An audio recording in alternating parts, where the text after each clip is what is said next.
بسم اللہ الرحمن الرحیم۔ اللہ تبارک و تعالیٰ کی نافرمانیوں میں اور بڑے گناہوں میں سے ایک بڑا گناہ یہ بھی ہے کہ بڑوں کا، بزرگوں کا ادب و احترام نہ کرنا۔ اولاد اپنے ماں باپ کی اطاعت اور فرما برداری نہ کرے، ان کا ادب و احترام نہ کرے۔ طالب علم، اسٹوڈنٹ اپنے ٹیچر کا، اپنے استاذ کا ادب و احترام نہ کرے۔ اسی طرح سے آپ سمجھ لیجئے کہ لوگ حفاظ کرام کا، قرہ حضرات کا، علماء کرام کا، محدثین کرام کا، بزرگان دین کا، اسی طرح سے علماء احترام اور حفاظ کرام اور مفتیان کرام، ان تمام کا ادب و احترام نہ کرنا بھی یہ اللہ تبارک و تعالی نے نافرمانی کا، گناہ کا کام بتلایا ہے۔ اللہ تبارک و تعالی نے جس کے اندر علم رکھا ہے، جس سینے میں، اس کا مقام اور مرتبہ علم کی وجہ سے بہت زیادہ اونچا ہو جاتا ہے۔ اللہ تعالیٰ ارشاد فرماتا ہے یرفع اللہ الذین آمنوا والذین اوتوا العلم درجات، کہ جو لوگ ایمان لائے اور اللہ تعالیٰ نے ان کو علم سے نوازا تو اللہ تعالیٰ اس علم کی وجہ سے ان کے درجات میں بلندی عطا فرماتا ہے۔ یرفع اللہ الذین آمنوا والذین اوتوا العلم درجات، کہ جو لوگ ایمان لائے، ایمان لانے کے بعد اللہ تعالیٰ نے ان کے سینوں کو اپنے علم کی روشنی سے، علم کے نور سے بھر دیا، تو اللہ تعالیٰ اس علم کی وجہ سے اس کا مقام اور مرتبہ بہت زیادہ بلند فرما دیتا ہے۔ ایک آیت میں جو میں نے آپ حضرات کے سامنے پڑھی ہے، اللہ تعالیٰ نے ارشاد فرمایا قُلْ هَلْ يَسْتَوِي الَّذِينَ يَعْلَمُونَ وَالَّذِينَ لَا يَعْلَمُونَ انما یتذکر اولو الالباب۔ اے نبی آپ فرما دیجئے، آپ لوگوں کو بتا دیجئے کہ علم والے اور غیر علم والے کیا برابر ہو سکتے ہیں؟ جن کے اندر اللہ تعالیٰ نے علم کی روشنی رکھی اور ایک وہ دل اور وہ سینہ ہے جو علم کی روشنی سے بہرور نہیں ہے، خالی ہے، تو کیا دونوں برابر ہو سکتے ہیں؟ انما یتذکر اولو الالباب، نصیحت تو اہل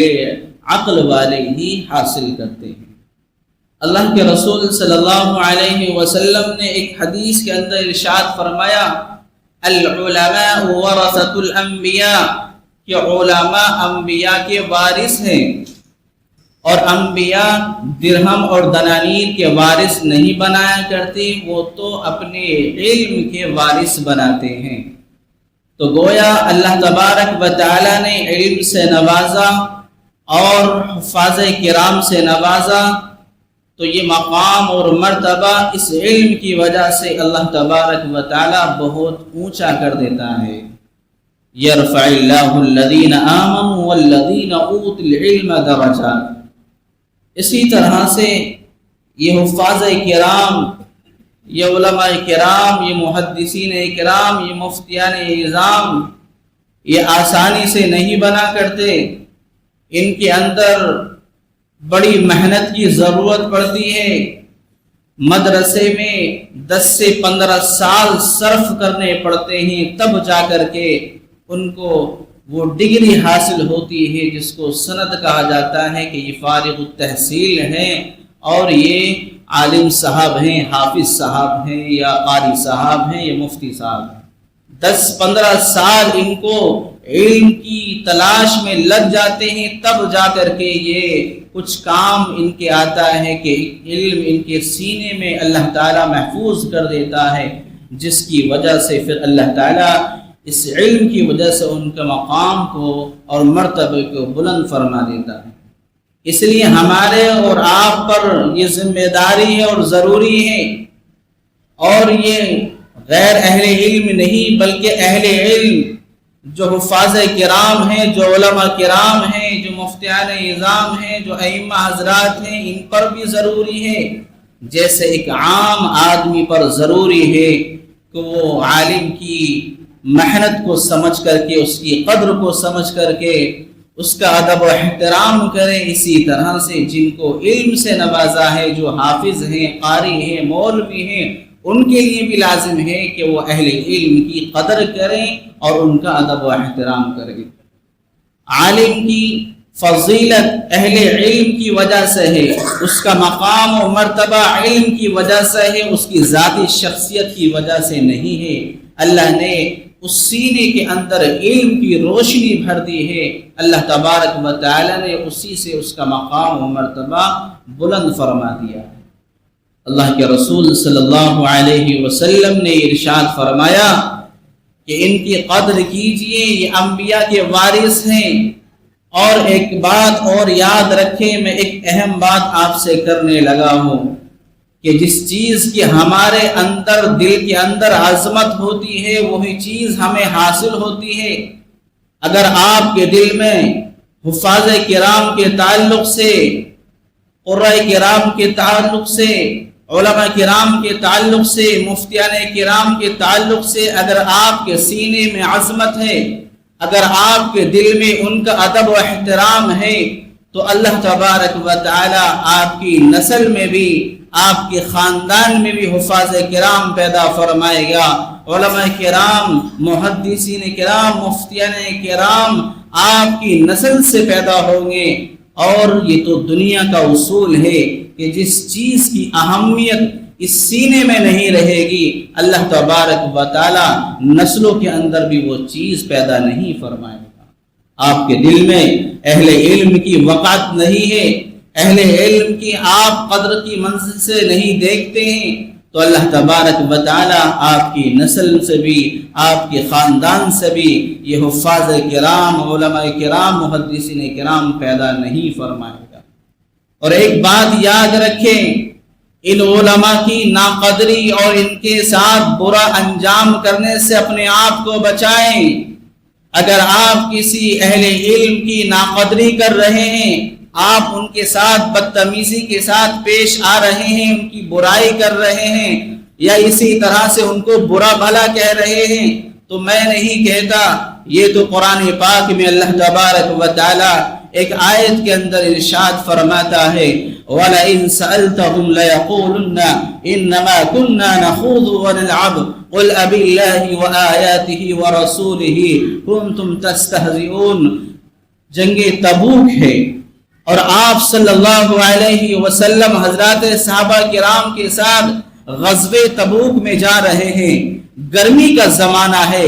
چلچلاتی ہوئی دھوپ ہو رہی ہے، اور کچھ منافقین جو کہ اپنے آپ کو مسلمان ظاہر کرتے ہیں، اپنے آپ کو مسلمان کہتے ہیں، وہ بھی کلمہ پڑھتے ہیں۔ آپ کو دیکھنے میں لگے گا یہ تو بڑے صوفی ہیں، یہ تو بڑے متقی ہیں، بڑے پرہیزگار ہیں، کلمہ گو ہیں، کلمہ کہہ رہے ہیں، زبان سے اپنے آپ کو مسلمان کہہ رہے ہیں، لیکن دل میں ان کے منافقت چھپی ہوئی ہے، دل سے وہ نفاق ان کے اندر بھرا ہوا ہے، جن کی فہرست میں اللہ تبارک و تعالی نے ان کو فرمایا کہ یہ منافقین ہیں۔ تو غزوہ تبوک میں آپ صلی اللہ علیہ وسلم صحابہ کرام کے ساتھ جا رہے ہیں، اور صحابہ کرام کی سر فہرست میں قراء حضرات بھی ہیں جو کہ بڑا عمدہ قرآن کریم پڑھتے ہیں۔ اب کچھ چند منافقین کو موقع ملا اور وہ آپ کا مذاق بنانے لگے اور کہنے لگے کہ یہ غزوہ تبوک میں، جو کہ مدینے کے بہت فاصلے پر ہے، بہت دور واقع ہے، گرمی کا زمانہ ہے، گرمی کا موسم ہے، کیا یہ روم کے محلات کو، قیصر کے محلات کو فتح کریں گے؟ چنانچہ آپ صلی اللہ علیہ وسلم کا اور آپ کے ساتھ جانے والے مسلمانوں کا یہ منافقین مذاق بنا رہے تھے، اور اسی میں قراء حضرات بھی تھے جو کہ قرآن کریم بہت ہی عمدہ پڑھا کرتے تھے۔ اب ان کا مذاق بنا رہے ہیں۔ کیا مذاق بناتے ہیں کہ یہ قاری، یہ قراء حضرات جو کہ قرآن کریم پڑھتے ہیں، یہ تو بہت ہی زیادہ برے ہیں اور جھوٹ بولتے ہیں اور یہ دوسروں کے ساتھ بدتمیزی کرتے ہیں۔ چنانچہ یہ ان کی برائیاں، یہ بدتمیزی سے پیش آنے والے اپنی مجلس میں باتیں کرنے لگے۔ ان منافقین کی یہ بدعملی، یہ کرتوت جناب محمد رسول اللہ صلی اللہ علیہ وسلم تک پہنچ گئی، اور آپ صلی اللہ علیہ وسلم نے ارشاد فرمایا کہ اے لوگوں، کیا تم ہمارا اور تم ان قرہ حضرات کا مذاق بنا رہے ہو؟ کیا تم کہہ رہے ہو کہ یہ روم کے محلات کو فتح کریں گے؟ غزوہ تبوک میں گرمی کا زمانہ ہے، وہاں جا رہے ہیں، اور ان قرہ کرام کے بارے میں آپ کہہ رہے ہیں یہ جھوٹ بولتے ہیں، یہ بہت ہی زیادہ برے ہیں۔ تو کیا جواب دیتے ہیں کہ یا رسول اللہ صلی اللہ علیہ وسلم، ہم تو صرف مذاق کے طور پر کہہ رہے تھے، حقیقت میں یعنی دل سے نہیں کہہ رہے، ہم تو صرف دل لگی کر رہے تھے۔ اللہ نے اسی کو ارشاد فرمایا وَلَئِن سَأَلْتَهُمْ لَيَقُولُنَّ إِنَّمَا كُنَّا نَخُوضُ وَنَلْعَبُ، کہ اے نبی اگر آپ ان لوگوں سے پوچھیں کہ آپ ان قرہ کرام کے بارے میں جن کے اندر اللہ تعالیٰ نے یہ صلاحیت پیدا فرمائی کہ قرآن کریم بہت عمدہ پڑھتے ہیں، اللہ تعالیٰ نے ان کے سینوں سے قرآن کے نور سے منور فرما دیا، آپ ان کا مذاق بنا رہے تھے، آپ ان کو برا بھلا کہہ رہے تھے، تو یہ کیا کہتے ہیں انما كنا نخوض ونلعب، کہ یا رسول اللہ صلی اللہ علیہ وسلم ہم تو صرف مزاق کر رہے تھے، کھیل کود کر رہے تھے، ہم تو صرف مزاق کر رہے تھے، دل لگی کر رہے تھے، بس ہمارا یہ مقصد تھا، اس کے علاوہ کوئی اور دوسرا مقصد نہیں تھا۔ اللہ تبارک و تعالیٰ نے پھر آگے اور کیا ارشاد فرمایا قُلْ أَبِ اللَّهِ وَآيَاتِهِ وَرَسُولِهِ كُنْتُمْ تَسْتَهْزِئُونَ، کیا تمہیں صرف اللہ کی آیات اور اس کے رسول اور قرآن کریم ہی مذاق بنانے کے لیے ملا تھا؟ کیا تم صرف اسی وجہ سے مذاق بنا رہے ہو کہ یہ اللہ کی آیات کو، قرآن کریم کو اپنے سینوں میں محفوظ کیے ہوئے ہیں، صرف اس وجہ سے تم ان کا مذاق بنا رہے ہو؟ لا تعتذروا قد کفرتم بعد ایمانکم، ایمان لانے کے بعد تم کفر تک پہنچ چکے ہو، ایمان لانے کے بعد تم کفر تک پہنچ چکے ہو، کافر ہو چکے ہو۔ وہ تو منافقین تھے۔ علماء کرام نے اس آیت سے استدلال فرمایا ہے کہ اگر کوئی شخص اہل علم کا مذاق بناتا ہے، علماء کرام کی توہین کرتا ہے، ان کے ساتھ بدتمیزی سے پیش آتا ہے، اللہ تبارک و تعالی ان کے ایمان سلب کرتا ہے، اور ان کا ایمان پر خاتمہ کا خطرہ ہے کہ ان کا خاتمہ ایمان پر نہ ہو اور وہ کفر کی موت مرے، اللہ تبارک و تعالی ان کے سینوں سے ایمان کو سلب کر سکتا ہے۔ حضرت علی رضی اللہ تعالی عنہ کا قول ہے، وہ فرماتے ہیں کہ جو اہل علم کے ساتھ بدتمیزی سے پیش آتا ہے، اہل علم کی برائی کرتا ہے، اللہ تبارک و تعالی آخرت میں اس کا انجام برا فرمائے گا۔ اور اگر آپ یہ کہیں کہ ہم تو علماء کی برائی بھی کرتے ہیں، ان کے ساتھ بدتمیزی کے ساتھ پیش آتے ہیں، ہماری تو کوئی بھی مال میں کمی واقع نہیں ہو رہی ہے، ہماری تو آل اولاد میں کوئی کمی واقع نہیں ہو رہی ہے، ضروری نہیں ہے کہ آپ کا مال کا نقصان ہو اور آپ کی اولاد کا نقصان ہو، دین کا نقصان ہو سکتا ہے۔ اگر آپ اہل علم کی ناقدری کریں گے، ان کے ساتھ برا سلوک کریں گے، تو یہ بھی ہو سکتا ہے کہ اللہ تبارک و تعالی آپ کو دین سے، ایمان سے پھیر دے اور آپ کا خاتمہ بغیر ایمان پر ہو جائے، یہ بھی ہو سکتا ہے نقصان کی شکل۔ مولانا رشید احمد گنگوہی رحمۃ اللہ علیہ بہت بڑے پائے تخت کے عالم گزرے ہیں، اکابرین میں سے ہیں، بزرگان دین میں سے ہیں۔ انہوں نے اپنے ملفوظات میں لکھا ہے، مولانا رشید احمد گنگوہی صاحب، کہ جو علماء کی ناقدری کرتے ہیں، علماء کی توہین کرتے ہیں، اگر ان کا انتقال ہو جائے اور انتقال کے بعد میں وہ اپنے قبر میں دفن کر دیے جائیں،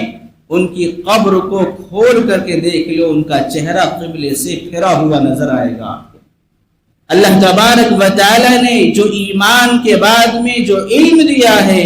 یہ علماء کرام انبیاء کے وارثین ہیں، گویا کہ تمام انبیاء کی وراثت ان علماء کے پاس موجود ہے۔ اگر آپ ان سے بدظن رہیں گے، بدگمانی کریں گے اور آپ ان کی شان میں بدتمیزی کے ساتھ پیش آئیں گے تو اللہ تبارک و تعالی ان کا کوئی نقصان نہیں کرے گا۔ نقصان آپ کا ہو سکتا ہے، آپ کے ایمان کا نقصان ہو سکتا ہے، آپ کے دین کا نقصان ہو سکتا ہے، آپ کی آل و اولاد میں، آپ کی نسل میں، آپ کے خاندان میں یہ حفاظ کرام، یہ علماء کرام پھر پیدا نہیں ہوں گے۔ اللہ تبارک و تعالیٰ کا یہ اصول ہے کہ جو جس کی ناقدری کرتا ہے، جس چیز کی اہمیت نہیں دیتا ہے، اللہ تعالیٰ وہ چیز اس کو نہیں دیتے ہیں۔ اگر آپ کے دل کے اندر کوئی وقعت نہیں ہوگی ان حفاظ کرام کی، ان قراء کرام کی، ان ائمہ کرام کی، ان مفتیان کرام کی، تو اللہ تبارک و تعالیٰ آپ کی نسل سے کوئی حافظ پیدا نہیں فرمائے گا۔ اللہ تعالیٰ آپ کی نسل سے کوئی عالم، آپ کے خاندان سے کوئی مفتیان کرام نہیں پیدا فرمائے گا۔ میرے بھائی بزرگوں، اللہ تبارک و تعالیٰ نے علم کی وجہ سے ان کا مقام بہت اونچا رکھا ہے۔ یرفع اللہ الذین آمنوا والذین اوتوا العلم درجات، کہ اللہ تبارک و تعالیٰ جس کو علم سے نوازتا ہے اس کا مقام و مرتبہ بہت اونچا فرما دیتا ہے۔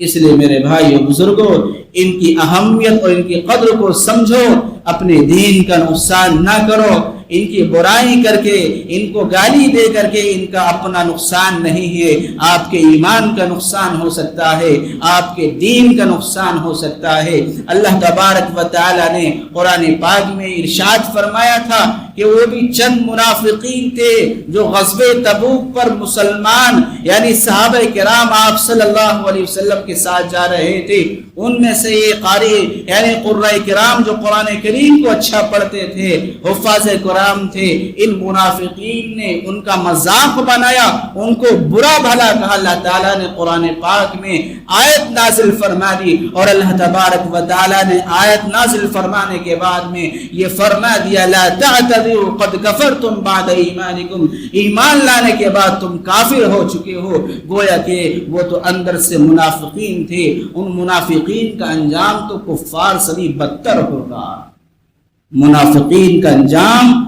کفار سے جو مشرک ہے ان سے بھی زیادہ